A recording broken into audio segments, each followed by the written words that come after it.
Hello and welcome back to the Puncher's Chance podcast, and welcome to the review show where we have a look back at everything that happened last weekend in boxing. Of course, that was Dave Allen headlining in Sheffield against Arslanbek Makhmudov. Not the result he would have wanted, but we'll get into all of that in just a moment. If you haven't already, subscribe to podcasts every single week or on Spotify if you prefer the audio version. Straight into the action.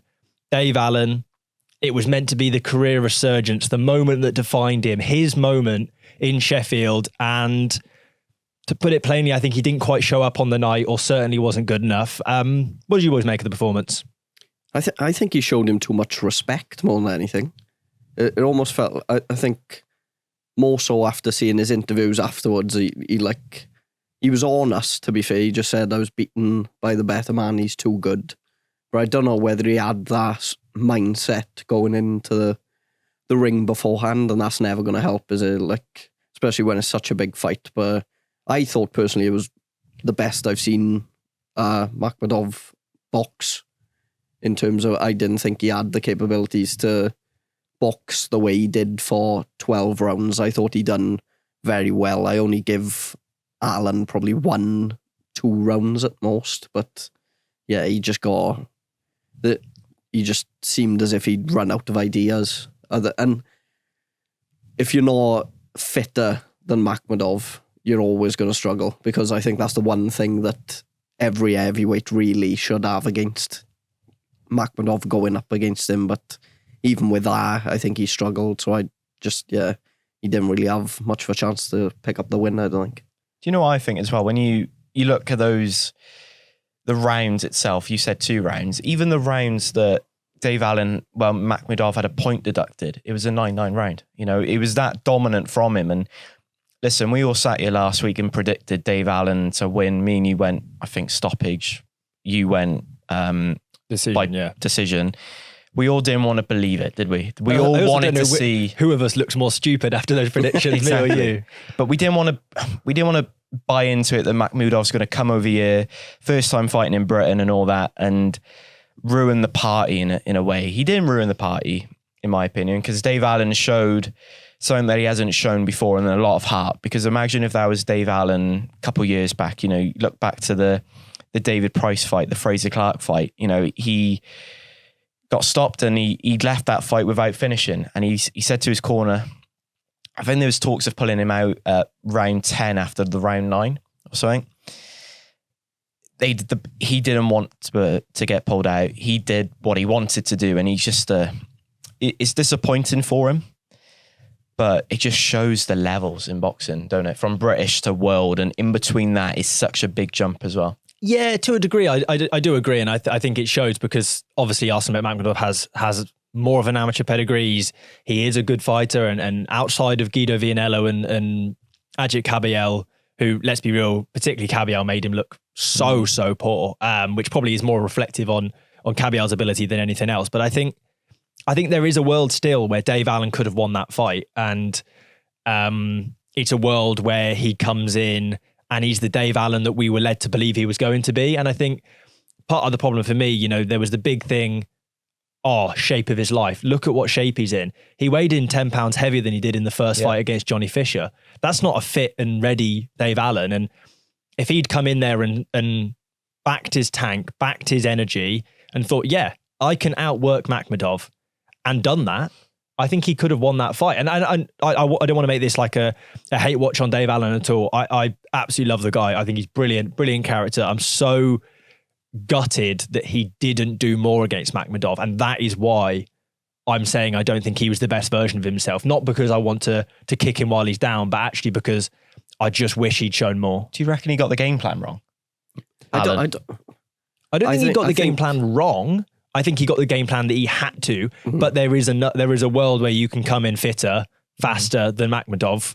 You can move your feet more than Makhmudov, which he didn't really do. He stood in front of him. He let him let off those 1s, 2s. And yes, he's got an unbelievable, like genuinely outrageous chin, Dave Allen. Truly outrageous.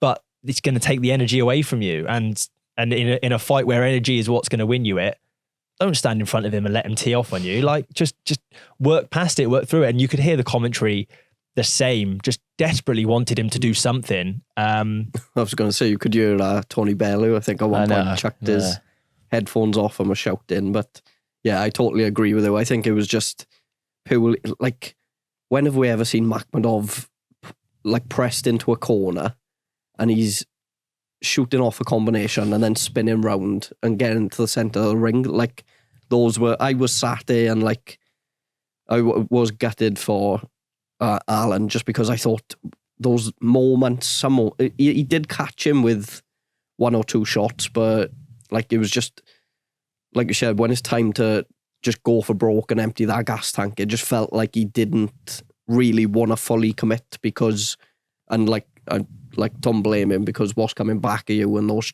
punches definitely are not going to tickle, but like, if you want to win that fight, you've got to roll that dice and take the risk of what's going to come back, I think. Yeah, and I think that's what it comes down to is the fact that he waited until the right moment in his head, what was the right moment to go, but because of his game plan in the first 8-9 rounds, that chance was already gone because the tank was empty. The tank was emptied by absorbing the damage of a man that we knew going into it was a massive, massive hitter, but if you can just outbox him and outbeat him. And I think, yeah, it's a shame. I think that's mostly my overriding emotion is it's a shame, because I really wanted Dave Allen to do it and I really wanted this to be his moment in his hometown. But you can't make those moments in boxing. You can't manufacture those moments. Those moments happen, and Matchroom tried to make it this moment. Absolute huge respect to him for that, but it didn't happen.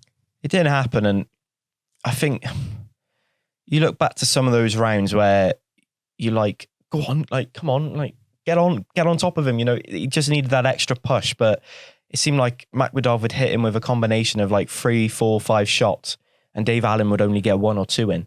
And sometimes none. Exactly. And he's absorbing that punishment as well. And he just took it out of him at the end. And you could tell, as I think we put in the chat when we were watching it, you know, after round 7, Dave Allen had to win every single round, in our opinion. You know, it was one of those nights where you were just on the edge of your seat because you were like, oh, come on, like, just do a little bit more than what you were doing. But for Makhmudov, and this may not be his biggest win of his life, obviously that Carlos Takam performance is still quite highly regarded for him probably, but you look at that performance coming to away turf against Dave Allen in Sheffield with 10,000 fans in that arena, it could be his biggest win of his professional career. Well, I think as well, what you got to look at is when the 2 losses on your career are Ajit Kabayel and Guido Vianello, which since he has received those losses have aged like fine wine. You know, Ajit Kabayel is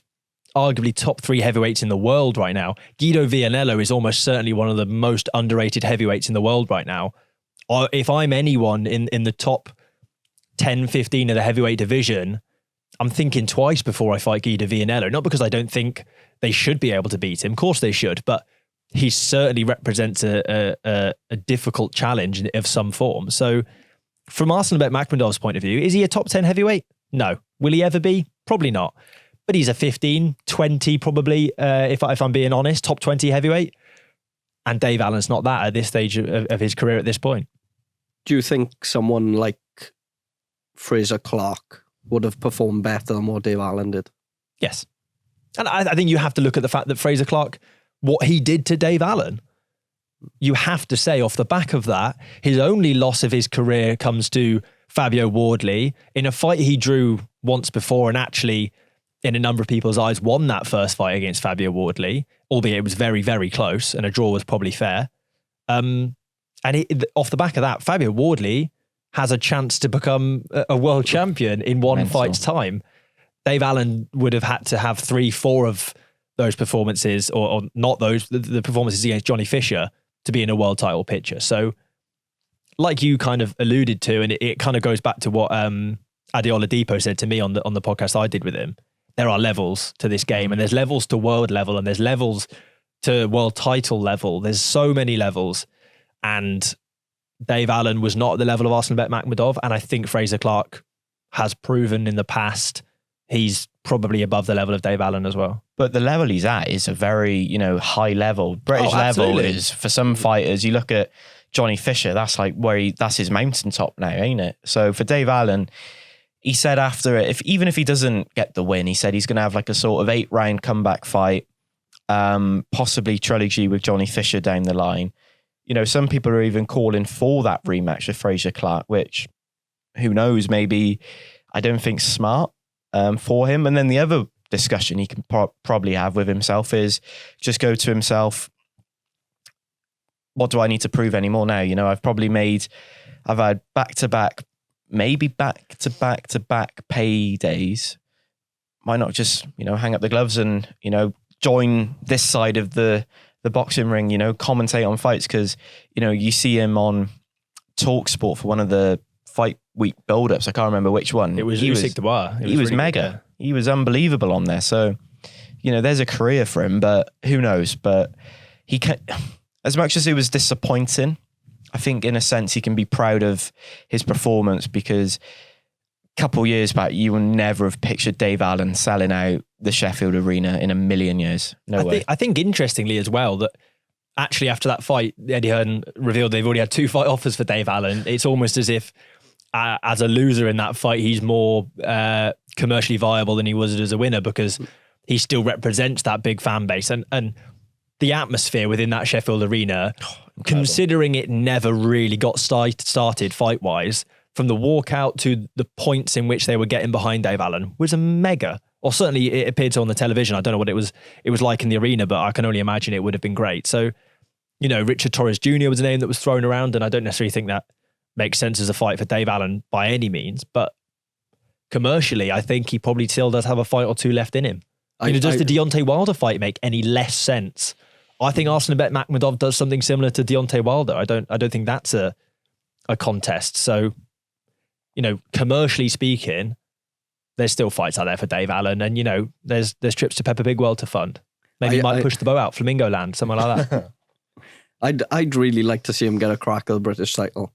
Oh, 100%. I think a rematch with, it should be the winner of Clark and TKV, which now looks like it's going to be pushed to November. So I think an early 2026 British title fight between Allen and the winner of that. That's what I'd like to see from next. I think. It's nice little tune-up against somebody beatable between now and then to obviously qualify for the British title, and then yeah, I don't mind it. And I think someone like Fraser Clark or Jamie TKV for that matter looks at that fight and goes, yeah, that's a beatable man in front of me. Commercially, I'm going to get paid a bit better than if I take, a mandatory defense against it. I think that makes a lot of sense. So yeah, I'm not mad at it. What about Makhmudov now? Because he's I got think put him the in win with Usyk now. Joking. Clip it. Yeah, no, of course not. It's like we've said.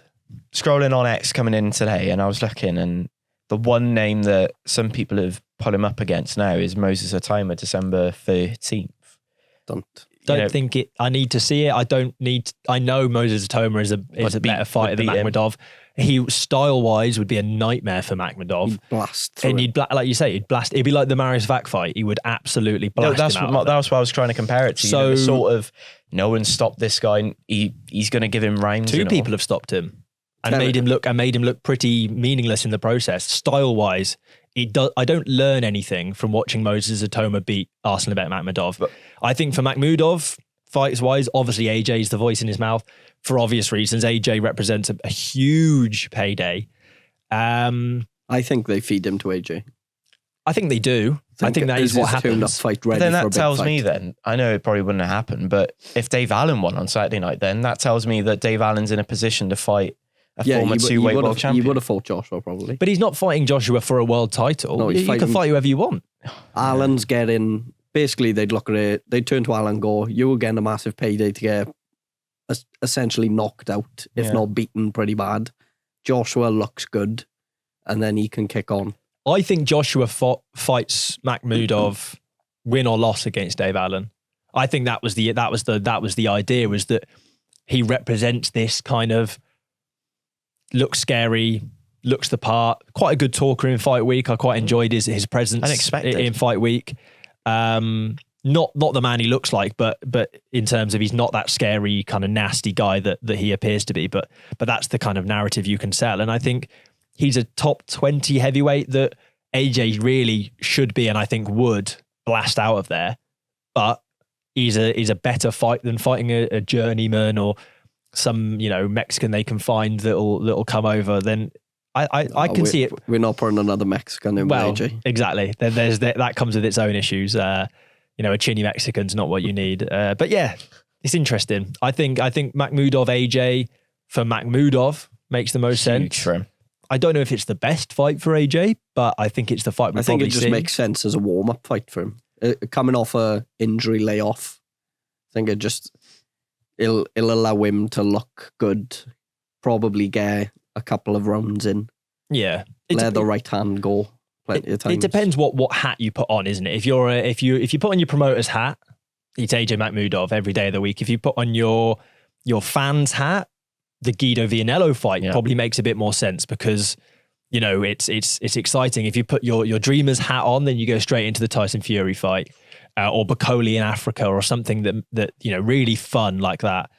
But realistically, if you put on your realistic hat as well as your promoter's hat, it's Makhmudov. The interesting thing with that Makhmudov fight is, where would they put it? Because I only ever picture AJ fighting in like stadium fights, but I think it goes in a boxing ring, I think. Well, yeah. Do you reckon I know you're Jermaine Franklin, sort of Robert Helenius, O2, maybe. It'd feel weird, like watching AJ in the Joshua O2 would be weird. Headline. He's done it before, something though. But like he's been since stadium fighting for how long? Yeah, but he's been in stadiums and then back to the O2. Yeah, but he's bigger. I don't know. I mean, Eubank Ben too. Still possible, but it doesn't look like they're aiming for that window of. You don't put AJ on undercard, or do you? No, he's the main event. Yeah, exactly. I don't know. Yeah, O2, Wembley Arena, somewhere like that. What, do like a Kubrat Pulev sort of? And you still take the pictures outside Wembley as if he's fighting in Wembley for all that sort of thing, and then talk about, I can't wait to fight in Wembley again. I do so good there. As they always kind of roll out with Wembley Arena. But yeah, I don't for AJ now that it's his last roll of the dice, as far as I'm concerned now. It's all about sort of next year is massive for AJ. I don't think he fights this year now. I think he fights early, perhaps January, February, and then we're all praying that him and Tyson Fury can get it on in what will be May, June in Wembley, because that would be huge. And can't remember how many times we talked on this podcast about a Fury AJ fight, but it's all about him having that sort of tune-up fight now. And I'm a big fan of Guido Vianello. I think that would be an incredible matchup and a sort of fight where I think Vianello would offer a different style to AJ. I think if you're looking at who Eddie Hearn would probably want to match him up against, Mark, like you said, Makhmudov would make loads of sense. But from a boxing fan's opinion, I think Vianello AJ's an even better fight. Yeah, I agree. But I like we kind of said, I just don't see it happening. We'll move away from the heavyweights and Dave Allen and AJ and all that stuff onto the kind of rest of the card, because there is plenty of talking points. I'll save Reece Bellotti, Josh Padley till end, because I think that'll spark another conversation which might go on for a little bit longer. Bilal Fawaz versus Junaid Bostan, or Junaid Bostan, Bilal Fawaz. Bilal Fawaz is the English champion now after defeating Junaid Bostan. What do we make of the fight week, the antics, all of that? I think it was a really good fight again, and I think the deserved winner got the result. It was close though. It was close. The way the scorecards were read really didn't help. But no. Was it the draw first? Was it? Did he go 95? No, he went Fawaz draw, but he announced it as a majority decision beforehand. So once he said Fawaz had the first result, you knew Fawaz had won, regardless of the draw. What he should have done is draw first, then the two. Yeah. But even when he said Fawaz won, it took Fawaz about 30 seconds to realise. I think it's because he didn't announce him properly though. I don't know whether he just had the thought in his head, there's no way I'm getting this on the decision. Yeah, I think there was a degree of he was just expecting it, because he said, I thought I heard Bostan. I thought that was what I heard. And he looked pretty muted. And I think, like you say, I think it was just confirmation bias. In his head, he was like, well, I'm just not going to get given this because it's, it's this, that, and the other. But, and then when he got it, he went, Eventually, it was such a lovely moment, I think, and particularly as well, again, Ade alluded to on the broadcast, the story and the journey for him to get to this point, the amount of times that he's been, attempted to be kicked out of the UK, the fact he couldn't fight for Team GB because they didn't represent him as British, even though he would have been in that conversation, shows the level of fighter he is. And then for all of that to come to this moment here, to win the English title is magical. And I just think now, at 36 years of age, you just keep rolling the dice. You just keep going, see how far you can ride the crest of this wave off the back of what should have been two pretty comprehensive victories over a well-touted prospect. Who's the British champion of their weight class? Which weight class is it? It's welterweight, I believe, wasn't it? Is it welterweight? I can't remember off the top of my head. I'm going to have to check this now. God, what a question, Ben. Very unprofessional of us. Ishmael Davis? That's not. It's super welter, so it would have been... No, because Ishmael Davis, Gilly are fighting for the welterweight. Is it vacant, maybe? I'm trying to think. I can't think off the top of my head. But either way, I think, yeah. As the English champion, a British title, only makes sense from now. In that fight, though, is it the third round that Fawaz had him? I know, it will be Sam Gilly. But yeah. Sam Gilly's fighting Ishmael Davis, ain't he? Yeah. It'll be for the super welterweight British. So, yeah. Fights maybe the loser of that. Super welterweight's vacant at the moment. Oh, is it? Oh, there we go. So he could get a British title shot now. Yeah. The third round, though, in that fight where Fawaz had him hurt and he was gone. He was off his feet, wasn't he? And it said a lot at the end of... I don't know how he recovered. But it says a lot because at the end of the round, he was walking to the neutral corner, thinking that was his corner to go to. He had to he sprinted across the ring to drag him. I thought he was going to get finished in that next round. And the thing is, I think he actually won the next round, which was more impressive. Huge credit to Junaid Bostan for that, for the powers of recovery. Tyson Fury-esque, he really was out of it. Legs all over the shop. I think, there's with all of that, how much they really know about where they are. There's a degree of fortune to surviving that round. But then, like you say, the powers of recovery to come back and probably win that round and win other rounds in the fight and continue to have good moments. I mean, both men showed an unbelievable chin throughout. It was a real British war. Mm-hmm. I just think it goes back to exactly what Carl Frampton and Tony Bellew couldn't seem to agree on. That Fawaz comprehensively outworked Junaid Bostan. There was, once he took the power out of those shots from about 5th or 6th round, and he was landing the shots 3 or 4 to Bostan's 1 or 2 over the course of 5 or 6 rounds. I think that is enough to win you a fight. Yeah, he's such a hard worker, but could even chuck that as a trilogy for the British title now.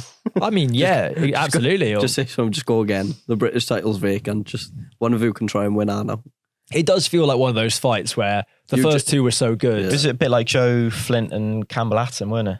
Yeah, yeah. Incredible. The first two were so nice. I want to see it thrice, as nobody's ever said. As Sam Hill 2025 quoted. I'll quote that one. Yeah, well done. On to Reece Bellotti, Josh Padley, Reece Bellotti. Obviously, two local lads. Good fight. Interesting matchup. We said it would be one of the fights of the night. I don't think it far off lived up to that. It was a close fight, regardless of the way you had it. But unfortunately, the overwhelming conversation matter onto the fight and afterwards was on the refereeing and the judging, giving it such a wide card to Josh Padley, who I don't think you could say you couldn't necessarily complain that Josh Padley got a decision, but a 99-92 scorecard, I believe it was, is pretty mental, isn't it? Pretty crazy. To be honest, when I heard that scorecard, I thought it was going to go the other way. I thought, if anything, they were going to give it to Bellotti for... But, yeah, the scorecard way too... I think I had it as a draw. Not that I was really keeping such a close eye to score. You could have made the argument both won it. It was like a sort of one round either way, really. Yeah, and the draw would have been fair. I didn't catch it live because I was out for dinner and I watched it Sunday morning. So I kind of watched it through the lenses of, I know the decision that gets here and I know the controversy around it. And exactly the same. I had it a really narrow fight. I think I just about had it to Josh Padley, but there is a degree of sort of confirmation bias in that.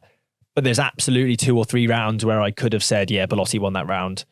And some of the rounds, I think there was one that was given as a 9-9 or a 10-10. Yeah. And I just think all of that, it looks bad. You know, I'm not going to sit here and say, you know, the British Boxing Board of Control are corrupt, this judge is corrupt, this, that, and the other, because partly I don't want to believe that, and B, I'm not going to accuse anyone of that, but it's frustrating because it gets in the way of what should have been a great fight. Was it and a 99-92 scorecard? I believe it was. They would have had Padley round. winning 9 rounds to 1, essentially. Yeah, I think it was something like that. Let me Or have a 8 double check on rounds. the The thing is, Steve scoring. Gray, who did that scorecard, as a referee, I think he's one of the best in Britain. 99-92 it was. 99-92, yeah. So Do you- 1 draw and then 8 to 1. Do you think there's a place in boxing where, for example, now a referee is just a referee? He's not a judge, and so then you have your 3 judges that are just judges. They don't referee a fight; they just score a fight. Yeah, I mean, absolutely. Do you reckon there's- we can get to a that's- place in time where, because I agree with it. You know, there's different skills to both, and great referees that have done great jobs of refereeing huge fights, for example, it's a tough job. aren't always, those skills aren't always the same skills that would make you a great judge. I think overwhelmingly, I think the problem is sort of twofold. The first is there is no exact, precise, obvious criteria for scoring a fight. There is room for opinion and perception within that, and being on different parts of the ring and stuff. There is room for that. And I think we have to accept a degree of variability. But then beyond that, it is the image of boxing. There is, every time a decision like this happens, we all sit and go, oh, boxing in it. Like, that's your reaction. And I think that isn't right. You should be able to watch a sport you love and believe it's fair and just, even if it's not. You should be able to believe it. Even it's like every month we seem to be talking about a judge's scorecard or something now, some refereeing decisions. But yeah, just again, you're thinking, how can you score it that wide? It don't make sense, I does think it? was And poor scorecard, but do you think that's going to make the argument for more AI judging? I mean, No, I to think be They fair, put in an AI judge. you can tell you got an essay due this week. I don't know. yeah, true. AI judge in Jake Paul tank fight. One of the Why? scorecards are going to be from the AI judge, apparently. Why? Because there's no one's winning that fight. There's no. It's an exhibition. That's so pointless. What was the That's fight like having that- a robot ref in a friendly match. It's just pointless. What was the fight that the AI judge got wrong? Like, I was There was going to one, say, yeah, was there's it been one. was it Canelo Crawford? I think Canelo, yeah. Because I remember it with, there was, they did it for Usyk Fury, they did it for Bivol Beterbiev 2, and they might have done it for another one of the big sort of Riyadh season cards. And I remember every time think it being pretty damn good and pretty close to the way I saw the fight. I think certainly. the first one was Usyk Fury 1 as well. It might have been, yeah. And then I remember looking at it and going every time. They released it the next day, didn't they? And looking at it and going, yeah, I mean, I agree. And obviously, my opinion on boxing is not definitive, albeit I think it is. But I think that one, it got wrong. And I wouldn't be comfortable it being the official decision, but I like it as an added extra. I like it as a broadcasting extra. If that happened, I'll be watching it thinking, what are we doing here? Like, Be like, what's I the feel like film? there's- Is it Real Steel with Hugh Jackman, where the boxers are actually robots themselves? And like he's like shadow boxing on just me? No one else watched that film? I haven't seen Fair it enough. now, but Great film. I feel like it's a possibility, though, because it just strips away that sort of anyone taking responsibility then, do you know what I mean? In a way. do you want to get They could ChatGPT score. up and just ask how they scored it? yeah. How did you score Reece Bellotti, Yeah. Josh Padley? No, I don't think that's the one. But no, yeah, there is a degree of I forget. I should know this. I've literally written it in an essay about an hour ago. There is an idea that humans inherently trust robots and computational theory more than humans because there is no emotion attached. You also can't bribe a computer. Yeah. But But the then, counter argument to that is, though, the public aren't comfortable yeah, as well. but also who would program, for example, this AI ref or AI Yeah. judge, and is there a world where Eddie Hearn and Matchroom, for example, this is certainly not an accusation, for example, could finance the development of this AI judge, and therefore, you see what I mean? I think see all their fighters winning. Well, exactly. all the time. I don't think it solves any. I don't think it actually solves the problem. No. I don't think it's one of those things. I don't think there's any real solution to the problem. It is one, like we say it time and time again, but any form of combat sports is just so subjective that everyone's always going to have a difference of opinion. Yeah. And the easy backup for you score every time is, that's just how I saw it. Yeah, you can't really argue with it. Yeah, you can't at the say end of the nothing. day. You could sit there all day and be like, you're wrong, but at the end of the day, it is a matter of opinion. Yeah, absolutely. I'm just looking on the rest of the card. The other performance I was impressed with, Hamza Uddin, won in pretty emphatic fashion. Spiteful. The British title at flyweight is vacant, yeah. so I'd be interested in seeing him stepping up fighting for that. That'd be a good fight. And then you've obviously got stateside. Jaron boots Ennis. Destroyed. Eddie Hearn's going crazy. What do we make of that whole thing? I was glad it didn't go for very long, so it didn't take me long to catch up. But not even I expected it to be that emphatic, I don't think. But like we spoke about earlier, there's levels to even world title fights, and yeah, he's just different class.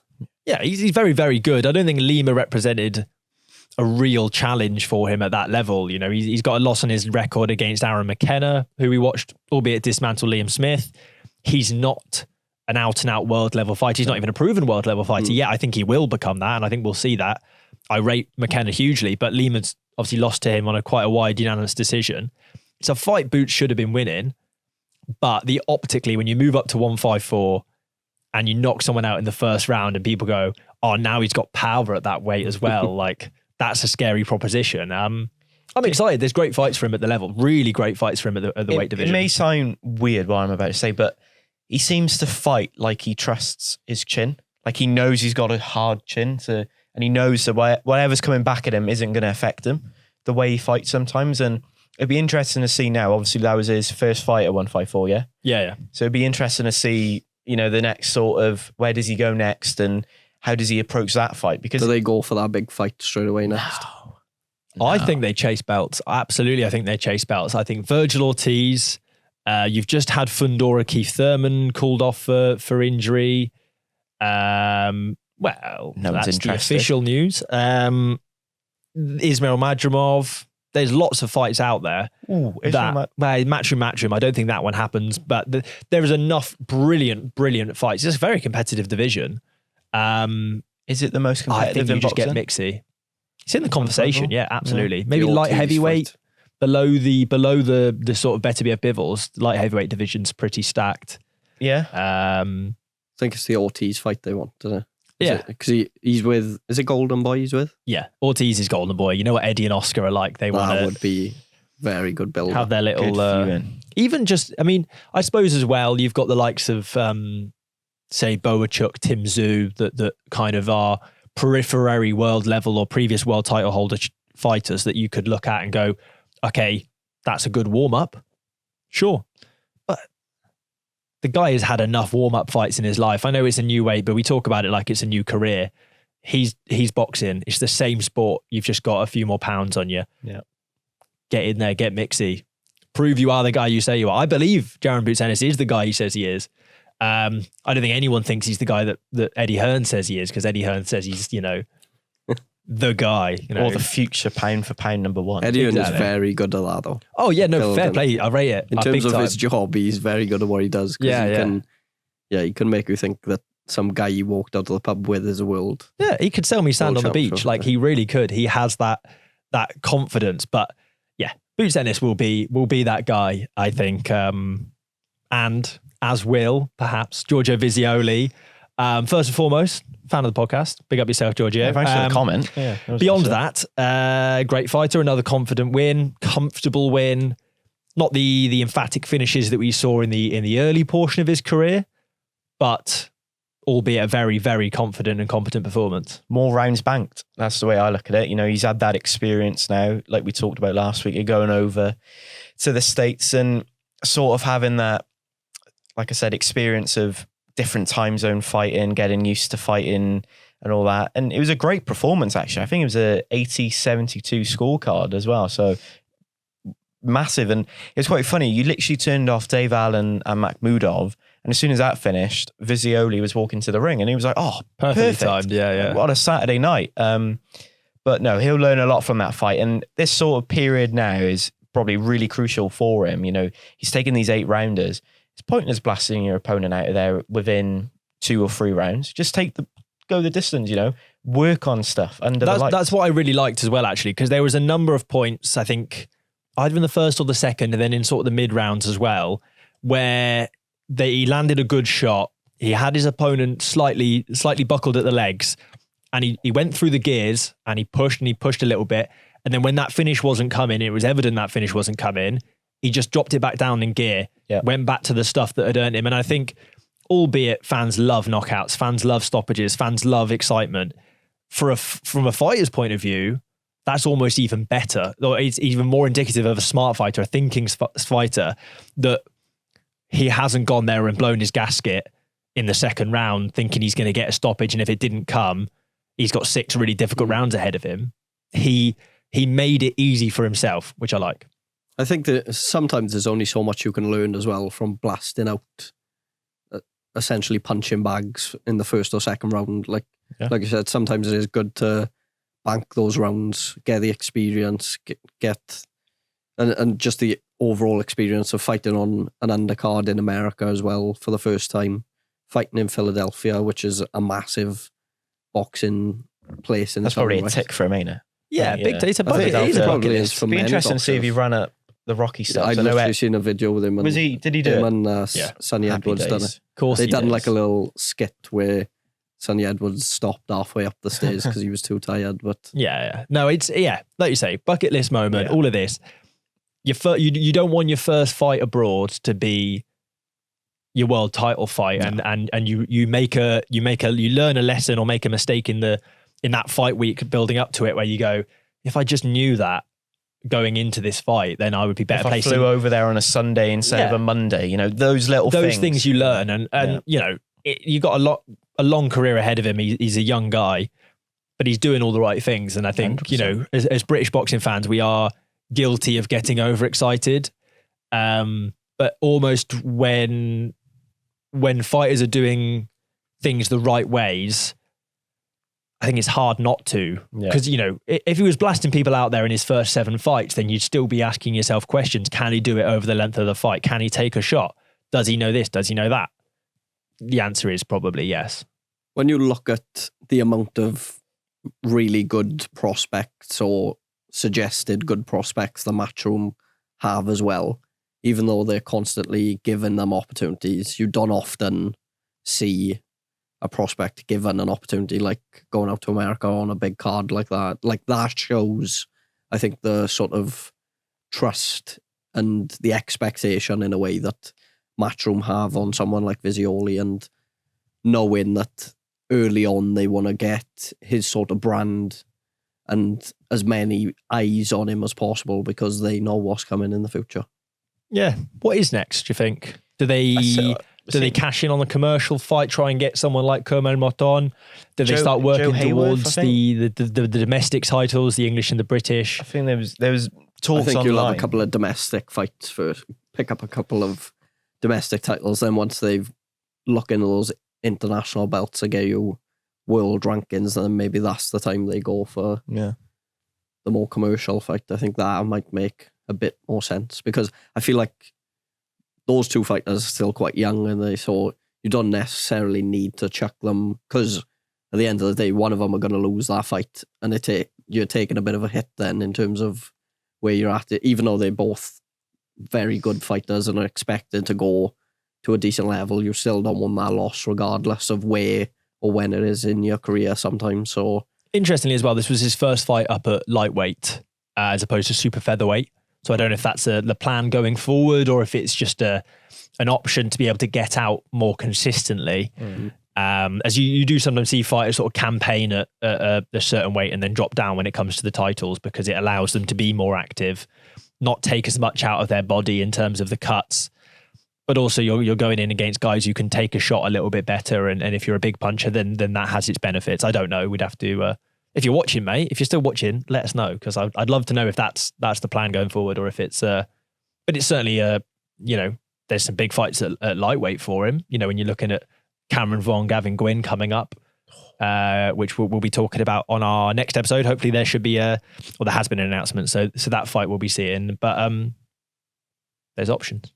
Yeah, I think that's the best thing for him, is the fact that there's plenty of options there, not just domestically, but also you've got those ones stateside as well. So I think it's no rush in it, but it's difficult because as like fans of the sport, sometimes you want to see them kick on, but in terms of their career and where they want to go, sometimes it's just holding that leash a bit longer before you set it off. Maybe 2 more times out this year, and then a massive 2026. Yeah, I don't see why not. Yeah. And the other benefit to that as well is you can build hype better. Oh, 100%. When people feel that a fighter is being held back and just waiting to be unleashed, it almost creates a greater degree of excitement than if you let them loose from day one. The Moses Atoma effect, when you're looking at his career, we still don't really know how good he is, because every time it feels like there was just that little bit more he could have given, and he still has levels to him that we haven't seen. And that's almost more exciting than, it's the intrigue that is exciting more though than the known entity. Anything else to square off from this weekend? Anything else you can think of off the top of your head? Anything? Diego Pacheco had a fight announced, didn't he, on that film? Yeah, Kevin Lelo Sajo, who was called as a fight for Callum Simpson for the EBU European, which now he has found a new opponent, which we'll be talking about later on in the week. That's been called for that one, so stick around for that at super middleweight. But yeah, good fight for Pacheco. Excited for that. I think that's an interesting one. Again, over in the States. Correct. Possibly California. Did I read correctly? I think so. On the poster. It certainly looked tropical, somewhere sunny. Not that it makes a difference, but was Vianello fought on? Yeah, he did. Yeah, he got another competent. I think I want to say he fought a prospect as well, a Matchroom. Haven't I seen someone that he asked to fight AJ in the Coliseum in Rome? Yeah. And there was it in the actual Coliseum, or was he just come to Rome? No, that's what he wanted to do it in the Coliseum. Yeah. There has been talks in the past. That's my dream boxing venue. Yeah. Hold on a minute. Where was that whole let's put boxing in cool venues thing gone? Because we had obviously Times Square, and there was why. There was the talk of Alcatraz, there was talk of Coliseum, there was talk of I don't know where else. They need to bring that back. Stick one at Sydney Opera House. Why not? Give me a Jaya Pattaya card in the Sydney Opera House. Who says no? Probably the Sydney Opera House, but that's needless to the point. There's a man we know who has the facilities for that. So they need like a rooftop one somewhere. I think a rooftop what? Like a skyline in LA, somewhere in LA, a rooftop. Yeah, just have the ring. Yeah, it's doable. I'm trying to think of any. But we're getting too greedy. I played on a 5-a-side pitch on top of the Olympic Museum in Cologne once. It's got a story for and it's like a little netted grass roof, so you could stick Ajit Just Kabiel on the main event there over it. Well, he's going to be fighting in Germany soon. Exactly. So be there. Yeah. Who knows? We've given him an idea, but just stick it on that. It's the Olympic Museum in Cologne, opposite the chocolate factory. You could do the press conference in the Lindt Chocolate Factory. Oh, that would be the public. The dream. Yeah. You could do the public warm up. First 100% in the accreditation. Yeah, public workout somewhere else. I don't know. I'm trying to think of what's nearby. Cologne FC. Yeah. FC Cologne. And then there's ideas. If anyone has the money, I have the ideas. Didn't Tyson Fury, when he was fighting over in Germany, talking about weird venues, do something in an airport, Dusseldorf Airport one time? I think was it so. The public workout. Yeah. Somewhere. That's a good airport. My dad hit his head once while he was texting somebody. It's just hit his head on a. It's got a story everywhere in Germany. We'll just go for all the cities now in Germany. Got a story. Yeah. Maybe we won't do that. Maybe we'll end the episode here so that people don't have to listen to that. But if you are interested in that rubbish, let us know. Otherwise, check us out on Spotify if you prefer the audio episodes. You don't have to see our lovely faces while we do this, or if you just want us in shorter form. I'm not talking about Ben, but we're on TikTok or Instagram, or obviously YouTube as well. All that good stuff. Thank you all for tuning in, and we'll see you all later in the week. Punches chance.